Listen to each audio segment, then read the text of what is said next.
টাকা দেওয়ার লেনদেন হইতেছে এরকম একটা ভিডিও করছি। ভিডিও করার পরে যে পুলিশ সদস্য টাকা নিছিল ওই লোকের না দেখায় আমি আরেক পুলিশ সদস্যকে দেখানোর পরে উনি বলতেছে আপনাকে ওনার কাছে বলি যে স্যার আপনাদের লোকেরা তো টাকা নিতেছে, এভাবে চাঁদাবাজি করতেছে প্রত্যেকটা গাড়ি থেকে, তাহলে এই বিষয়ে আপনারা কি পদক্ষেপ নেবেন? উনি বলতেছে আমাদের সদস্য যে টাকা নিতেছে ওটা আপনার কাছে কি প্রমাণ আছে? পরে আমি বললাম যে আমার কাছে ভিডিও আছে। উনি বলতেছে আপনার ভিডিওটা দেখান। আমি ভিডিও দেখালাম, অন করলাম, ভিডিও দেখালাম।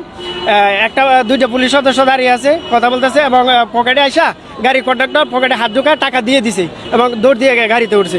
ওই ভিডিওটা দেখানোর পরে উনি বলতেছে যে টাকা যে দিছে, কত টাকা দিছে, টাকা দিছে না অন্য কিছু দিছে, আপনি বুঝবেন কেমন? ভিডিওটা তো দেখা যায় না।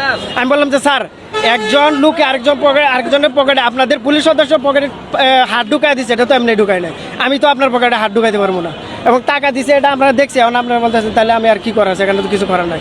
তো আপনার যদি এটা অভিযোগ জানাতে হয় তাহলে আমার সাথে এখনই বাসন থানায় যাইতে হবে, গিয়ে তারপরে আপনার অভিযোগ দিতে হবে। আমি বললাম যে স্যার আমার পক্ষে সম্ভব না, কারণ আমি বাড়িতে যাব, ঈদ উপলক্ষে আমি বের হয়ে আসছি বাড়িতে যাবো, আমি তো আপনার সাথে থানায় যেতে পারবো।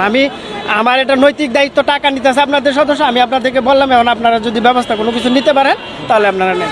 উনি বলতেছে না, তাহলে তো আর ওই লোকের সাথে আপনার এখনই যাইতে হবে। আমি বললাম না, সম্ভব না। তাহলে কথা আপনার আইসিটি আইনে মামলা হবে, আপনি যদি না যেতে পারেন আপনাকে ডাকা হবে, আমরা পর্যবেক্ষণ করবো, পর্যবেক্ষণ করার পরে আপনার যদি না যান তাহলে আপনার মামলা হবে। অন্যথায় যদি না যাইতে পারেন তাহলে আপনি ভিডিও ডিলিট করেন। ভিডিও ডিলিট করবো কেন? বলে যে উনি যে আপনার উপর আইসিটি আইনে মামলা হবে আপনি যদি প্রমাণ না দিয়ে। আমি বললাম যে এই যে প্রমাণ দিলাম আপনার সাথে, আমার সাথে ওই ভাই ছিল, এই ভাইও বললো, কিন্তু উনি বলতেছে আপনার মামলা হবে। পরে উনি আমার নাম, মোবাইল নাম্বার এবং ঠিকানা নিছে, আপনাকে যে কোনো সময় আমরা ডাকবো, আপনি ভিডিও ডিলিট করে দেন, আপনি আর এটা নিয়ে কোনো কথা বলা ঠিক আছে। পরে আমি বললাম যে স্যার আপনাকে আমরা বললাম আপনারা কোনো যদি পদক্ষেপ নেন তাহলে তো ভালো, না হলে তার আমরা তো এখন অসহায় আপনাদের কাছে, আমরা তো কোনো কিছু করার নাই। এবং এখানে আমরা যা দেখতেছি এই দুইটা লেনের মাঝে একটা লেন পুরোপুরি বন্ধ হয়ে গেছে যাত্রীর জন্য এবং গাড়ির জন্য। গাড়ি লেনের উপরে রেখে যাত্রী তুলে পুলিশ করতেছে বলে কাজ করতেছে না। পুলিশের আমি এবং আমার সাথে 4-5 জন ছিল, সবাই বলছে স্যার আমরা লেনটা খালি করে দেন, যানজটটা যেন না হয়। কিন্তু ওনারা কোনো কাজ করে না, কারণ ওনাদেরকে টাকা দিতেছে, ওনারা কোনো কিছু বলে না।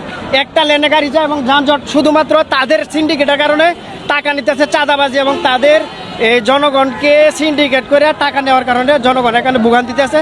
এখন আমরা সর্বশেষ চাই যেটা ন্যায্য ভাড়া, আমরা এখান থেকে রাজেন্দ্রপুর চৌরাস্তা থেকে ময়মনসিংহ ভাড়া সাধারণত 100 টাকা, কিন্তু আমরা 200-300 পর্যন্ত দিতে রাজি, কিন্তু ওরা 400 টাকা একবারে কনফার্ম করে দিছে যে 400-র নিচে যাবে না।